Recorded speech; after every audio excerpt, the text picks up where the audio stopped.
We're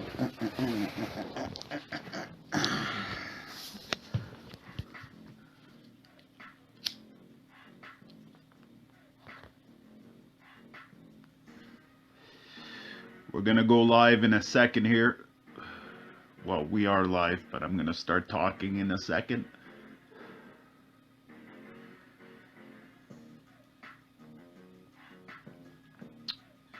Okay, guys.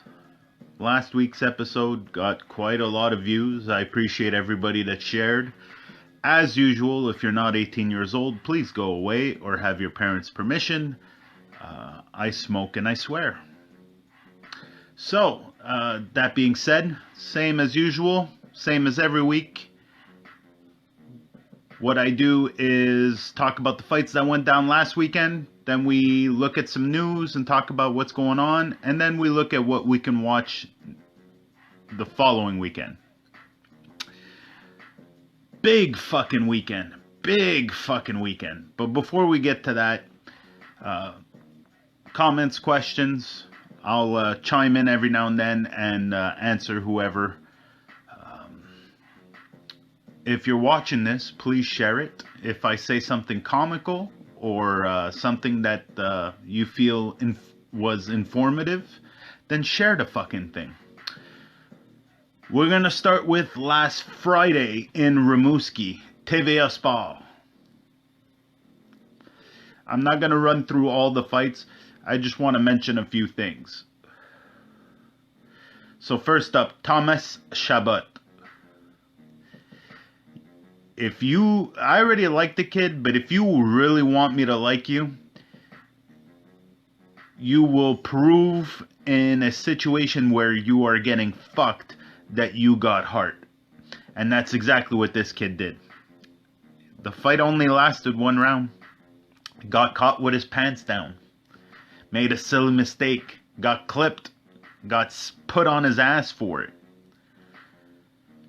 This is the test. Now, I'm actually happy this happened to him early on because at least he'll learn from the mistake and avoid possible, repercussions from this.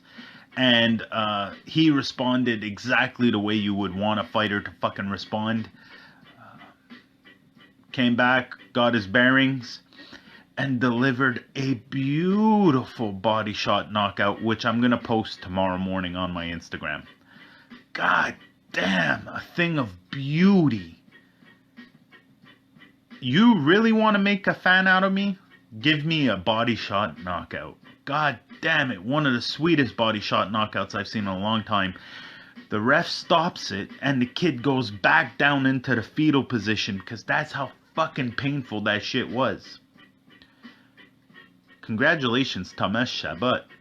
I realize you fucked up, but you showed heart and you showed what you're supposed to do when you fuck up. Now, hopefully, you learned your fucking lesson. You keep your fucking hands up. Sébastien Roy, Flavio Michel. Good fight. Exactly what I said it was going to be. Majority decision, Sébastien Roy. There was one judge that saw it a draw.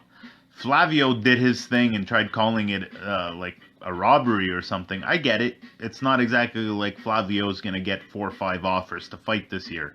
So if he can get a rematch, good for him.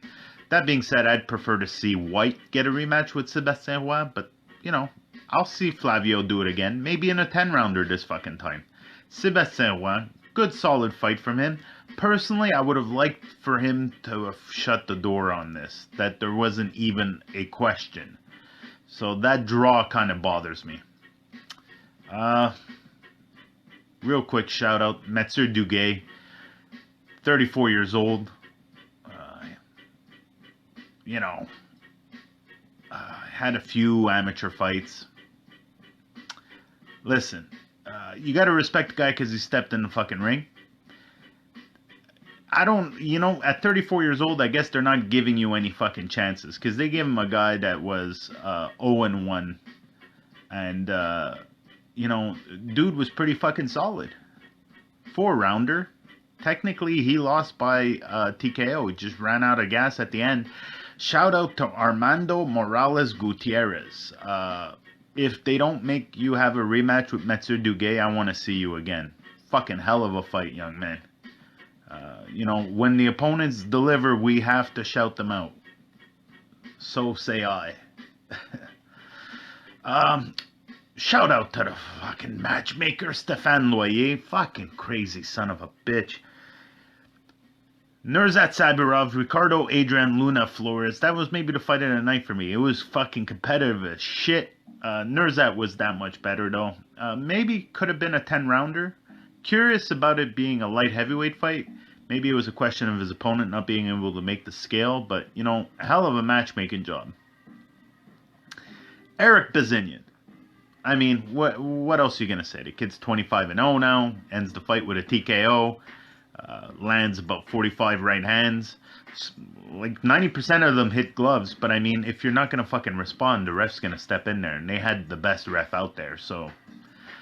That being said, I would have liked for him to go to the fucking body. If the guy's got his hands all the way up and he's protecting himself and you're landing fucking shots but they're hitting elbow and fucking glove, throw to the fucking body. I don't know. Main event, Simon Keane. Maybe his best fucking fight yet. Canada's Deontay Wilder. Maybe not, rough around the edges, but son of a bitch, he's getting better.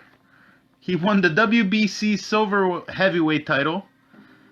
Put away Daniel Martz, put a stamp on the show like he's supposed to, filled in as the main event since David Lemieux was injured. Hell of a fucking beautiful thing. Good job, Simon Keane. Big things coming for him. You'll see at the end of the show, we're going to talk about the heavyweights, and son of a bitch, he's up there right now. So good for Simon Keane. Artem Organizayan was supposed to fight. They made the scale. It was supposed to go down, but his opponent got sick. Now, normally this is where the story ends. And I'm not even going to mention the opponent out of fear that he'll sue me and I'll, have to move out of my 3.5 apartment and living room floor that I sleep on. But, that being said, this guy is saying some weird shit. So basically what happened is he got a flu. Antonin Décarie did his job. These guys made promises to TVA Sport. They made promises to the fucking building. They made promises to the fans. They made promises to Rimouski. They have to have a certain amount of fights. And, so he does his job. He offers the guy more money. Like, listen, man, I know you're not feeling good, but if you could fucking make it, man, we'd really appreciate it. We kind of promised some shit, so you kind of got us under the gun here. We'd like to offer you some more money. Now, the truth is, they didn't have to do that, and they shouldn't have. They should have just told this guy to fuck himself. But they tried. Now, when they tried, now, if you know Antonin Décarie, he's like a super health nut. Fucking everything's fucking bio, like the guy's not. Anyway, okay, you'll see where this story's going. So apparently this guy's got video, and he went on social media saying that not only did they offer him money as a bribe to take the fight in his ill state, knowing he would lose, but that he was offered illicit drugs in order to compete.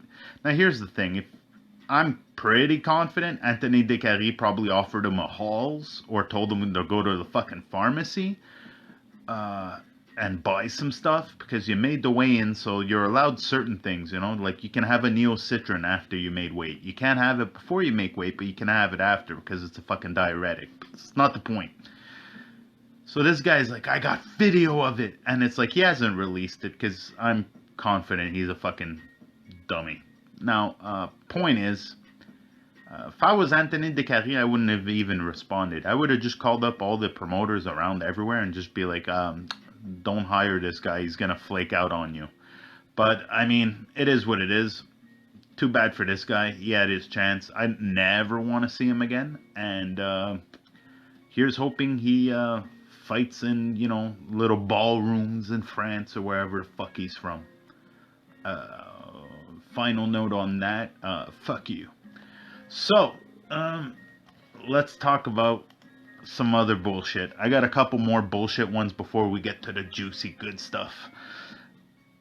Ryan Ford, son of a bitch, man. Can we just get this guy a fight in Canada with some judges that like don't give a fuck that he's not like he legit won this one. My opinion. He was more active and more precise. The other guy landed some big shots, but that was about it. I had Ryan winning it. I don't know what the fuck he's supposed to do. He's a super interesting 168 pounder. I'm hoping Eye of the Tiger invites him over and maybe we get Bazinian, Ryan Ford. I mean, they've sparred. They know each other. I just want Ryan Ford to fight in Canada. God damn it. Mohamed Mimoun, if you know him, please look into him. Hell of a French fighter. A really good French fighter. Not like that last clown I was talking about. Hell of a fucking fight, man. They robbed him. Plain and simple. The judges robbed him. It was an English tournament. There was no way he was going to win it. They fucked him. 140 pounds, like I said, possibility of a tournament happening here. Here's hoping Eye of the Tiger extends him an invitation. Hell of a fucking fighter. Real quick, I want to shout out Donald Hainsworth, who made it all the fucking way to Rimouski. Now, if you know Rimouski, other than Eric Martel, there is no black men out in Rimouski, let alone no black men over 230 pounds and over 6'5". So, Donald Hainsworth was pretty easy to find. That being said, shout out to him for showing up in Rimouski and still chasing down Simon Keane. He wants some Grizzly, and I guess hopefully he gets what he wants by the end of the year. I like, the idea of him chasing after it and doing a bit of promotional work, and this is the type of thing you do in order to, like, even if he were to lose to Simon, if he does a good job here, there's plenty of other heavyweights here that we can line him up with. So shout out to Donald Hainsworth for being smart. More bullshit about Brampton. Shout out to Tanya Walters for being straight up. Erica Hernandez and her had a fight. I had Erica winning. She loses. I want a rematch. Hopefully we'll get it. I respect Tanya Walters because she's open to it.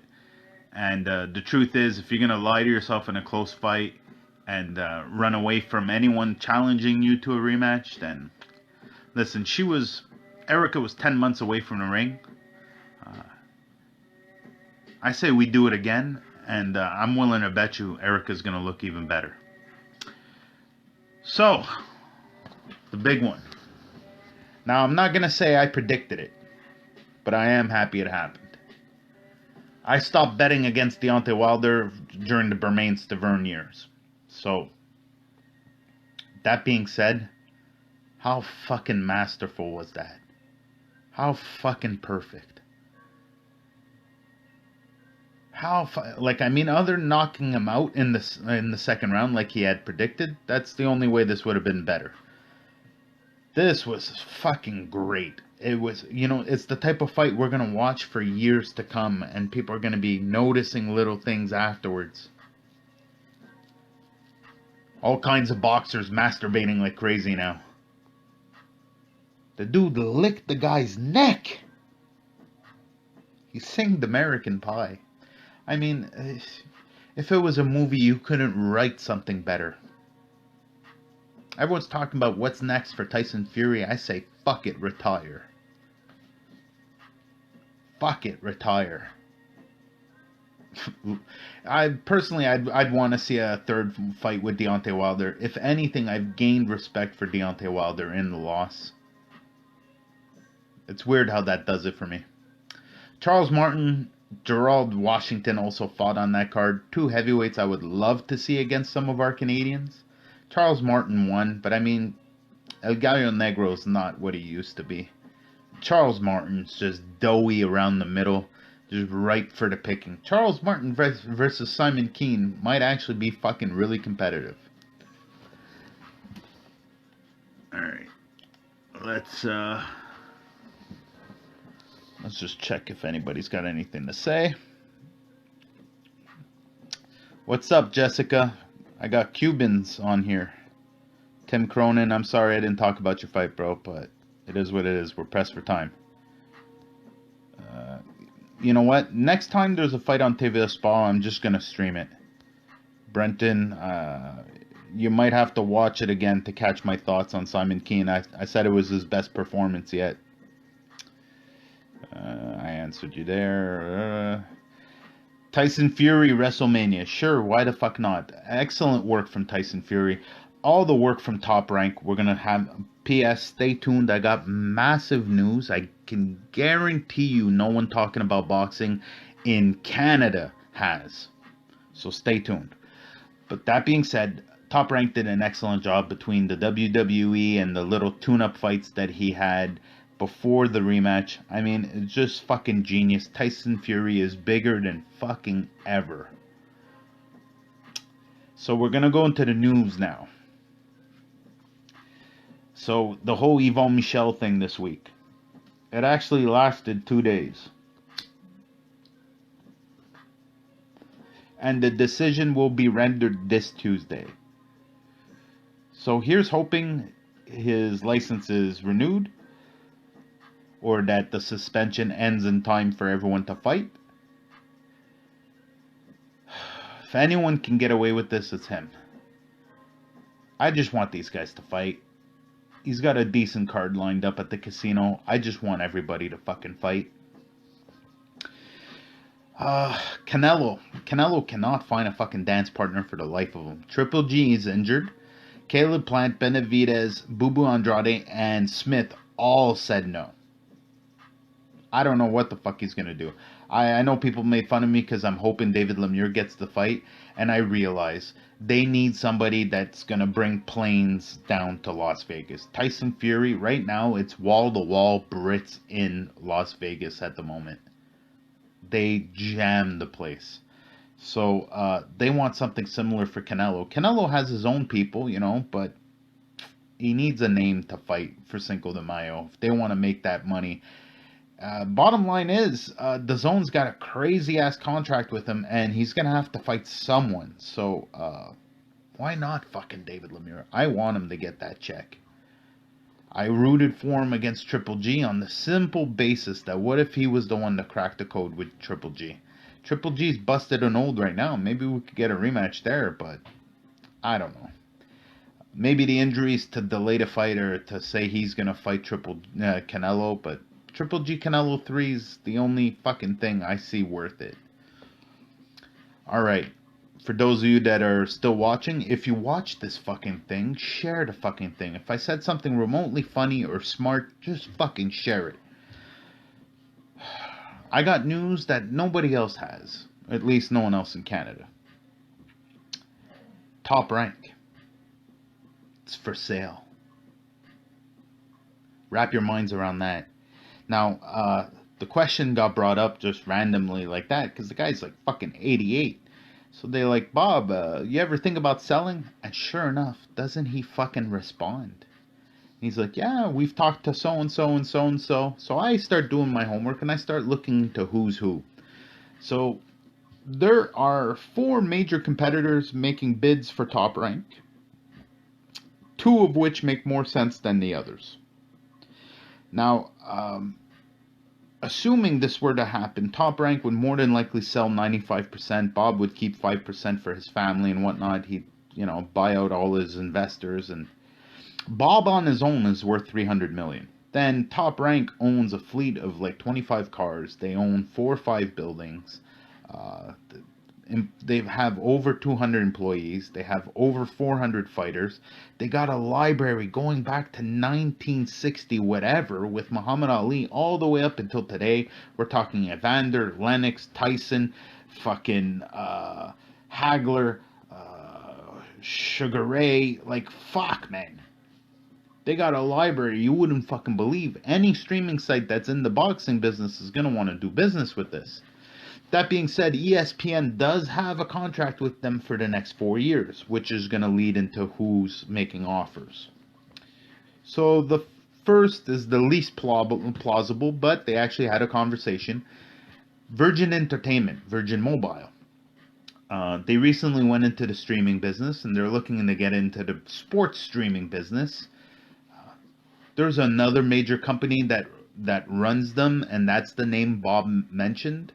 But Virgin Entertainment would be the ones running it. So Virgin Entertainment. The other possibility that Bob also mentioned was the Zone.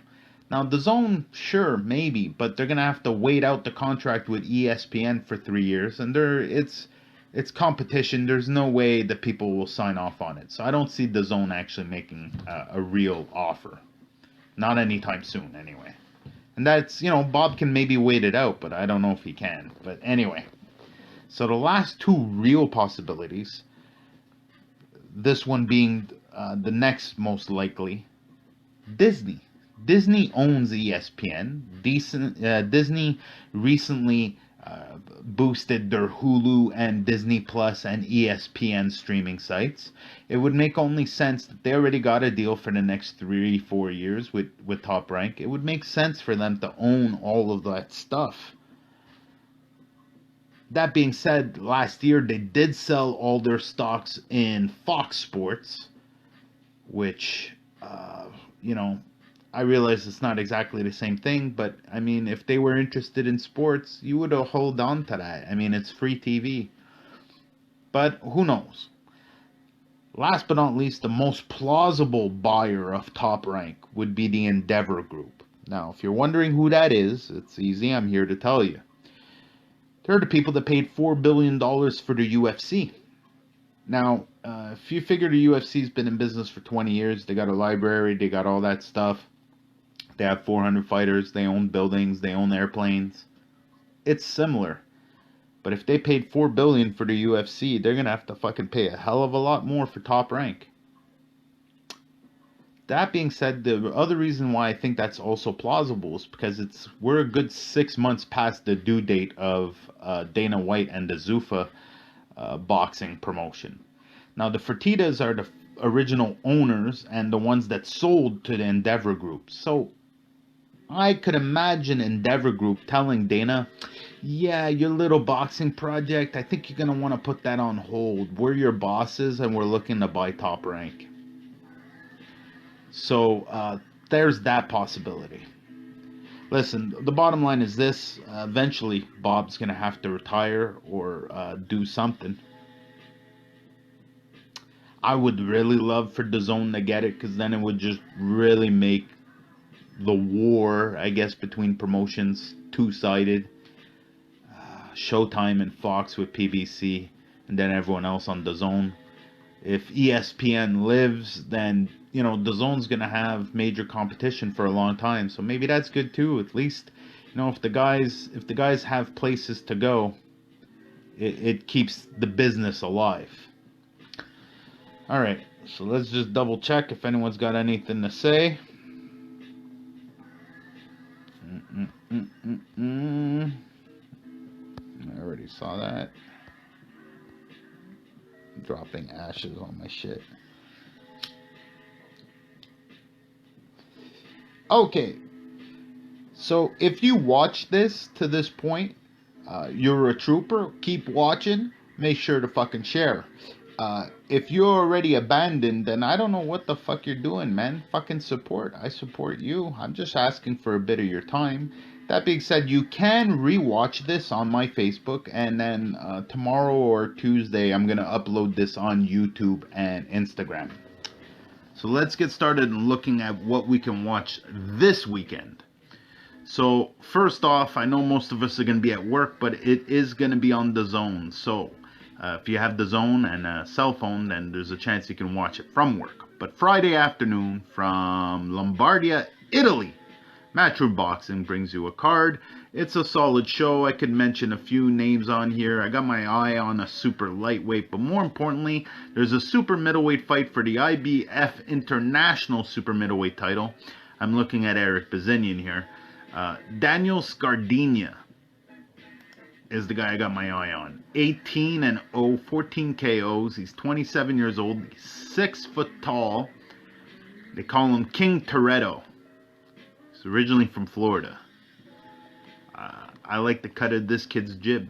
If you get a chance, Friday, I know I'm probably gonna miss it, but I'm gonna try and record it, so I'm gonna watch it later on Friday night. Friday on USA Showtime and Telemundo. From Kissimmee, Florida, there's a card going down. Just want to mention super lightweight Yomar Alamo versus Kendo Castaneda. Yomar is 17-0. Hold on. With 12 KOs. He's 24. I have no idea how tall he is. But he's got a good little record on him. And his opponent is 17-0 with 8 KOs. He's 5'10". He's 26. They're fighting for the WBO NABO super lightweight title. I got my eye on those super lightweights. Alright. Nike's on my feet.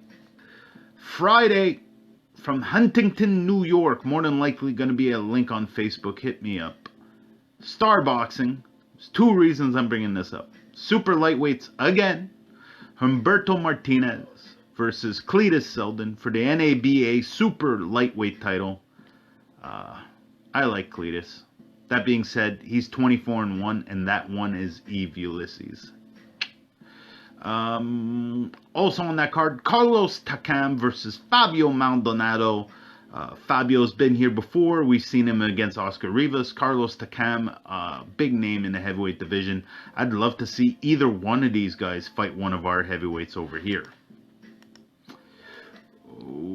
Saturday, February 29th from Australia. So mid-afternoon, early afternoon, super middleweight JD Mitchell versus Itzan Svili for the WBO Oriental super middleweight title. I got my eye on this. Maybe Eric Bazinian, Shaquille Finn, something along those lines. 20-0, 10 KOs.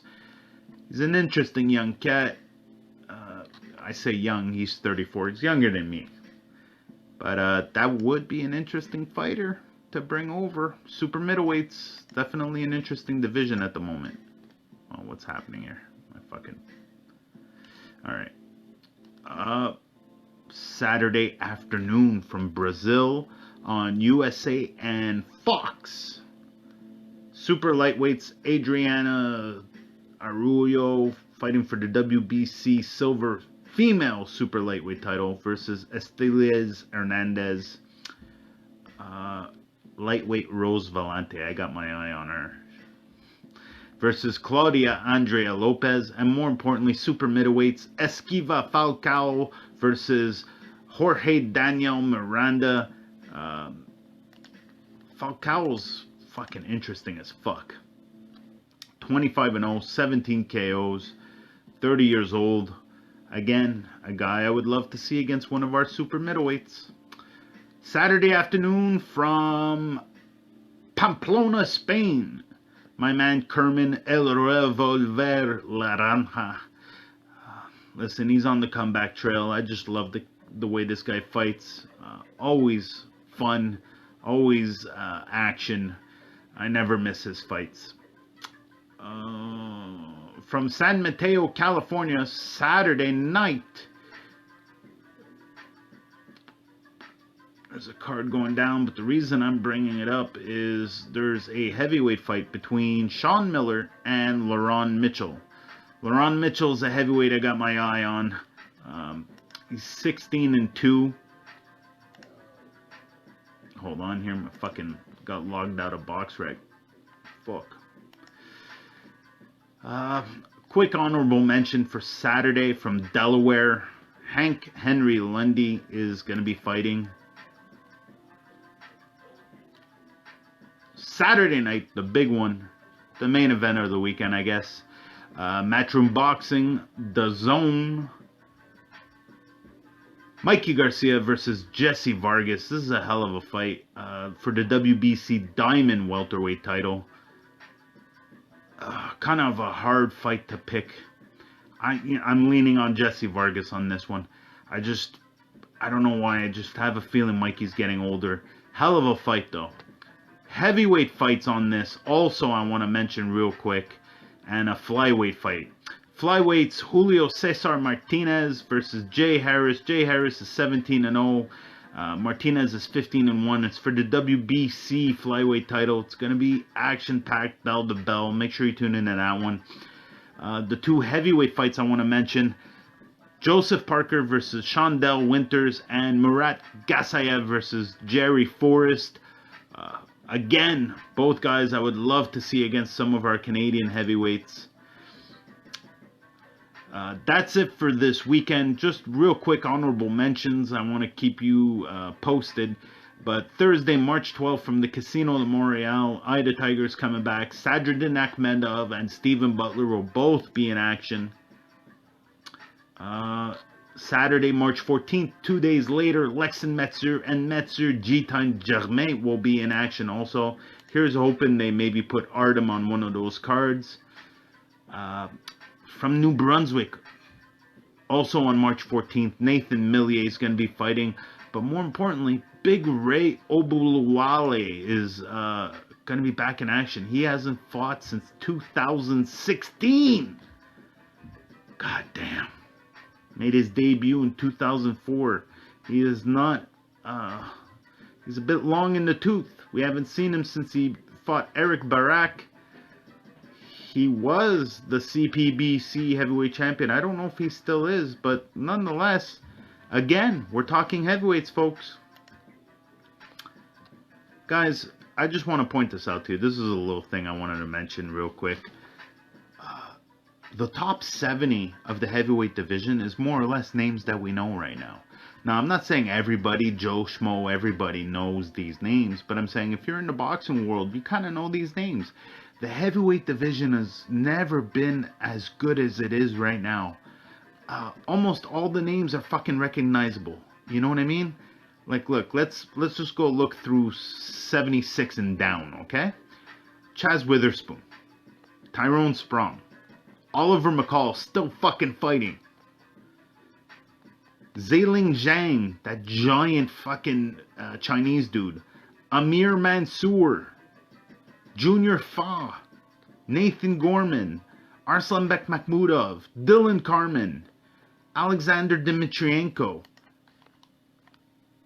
Madeline Mijas, Joey Dawejko, Shondell Terrell Winters, which I mentioned before, Alexander Flores, Tony Yoka, Chris Arreola, Eric Molina, Brian Jennings, Lucas Brown, Robert Helenius, David Allen, Arthur Spilka, Marius Watch, Johan Duhapas. By the way, everyone I mentioned before is below. Simon Keane. Then you got Carlos Takam, Gerald Washington, David Dubois, Daniel Dubois, David Price, Efe Agaba, that giant fucking African dude, Nigerian guy, Huey Fury, Eugenie Romanov, Joe Joyce, Christian Hammer, Oscar Rivas, Dominic Brazil, Joseph Parker, Flip Hergovic, Charles Martin, Michael Hunter, Adam Kawaki, Derek Charosa, Luis Ortiz, Kurat Purev, Pavetkin, Dylan White, Wilder, AJ, Alexander Usyk, and Tyson Fury. Andy Ruiz too. Think about that. Everyone I mentioned is a name you kind of know. Or you know. That's fucking insane. Last but not least, before I let you guys go, if you get a chance, go check out my Instagram, my Facebook. Despite working 40 hours a week, doing all this bullshit, writing, I took some video and took some pictures this week. I got to hang out with Yves Ulysses and got to watch him with his new head coach, John the Iceman Scully. Fucking fantastic. Love watching Iceman work. The man is a fucking technician. And he's not going to change Ulysses, but he is going to tweak him. And nothing is better for a fighter who's trying to get back to it than being enthusiastic and encouraged. Because Ulysses is a super competitive guy, and the fact that the Iceman is capable of finding these little flaws and tweaking them is super interesting for Ulysses. So I think their relationship's going to go very well. I want to put a little asterisk there. His former head coach is still part of the team, just going to be a little further off down the line. Now head coach John the Iceman Scully will be taking the charge for the next fight. Hopefully we will have news on that soon. If you want to take a peek of them working together, you can check it out on my Facebook or my Instagram. I got pictures and video of it. Just fucking fantastic to watch the Iceman work. That's it for me this week. If you watched it to the fucking end, thank you. I'm super appreciative of you. For everyone else that jumped in and jumped out, I get it. You can watch it later. But you know what? Last week we got over 1,400 fucking views, so it's going good, guys. Keep sharing the fucking thing. That's all I ask. If I said anything remotely interesting or funny, share it. That's it for me this week. Homework assignment for you guys, as usual. Find a perfect stranger. Ask them if they like boxing. Regardless of what they answer, tell them to check out Manny Montreal.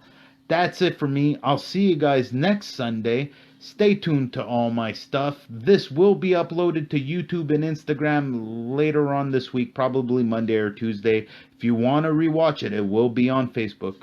I'll see you guys soon.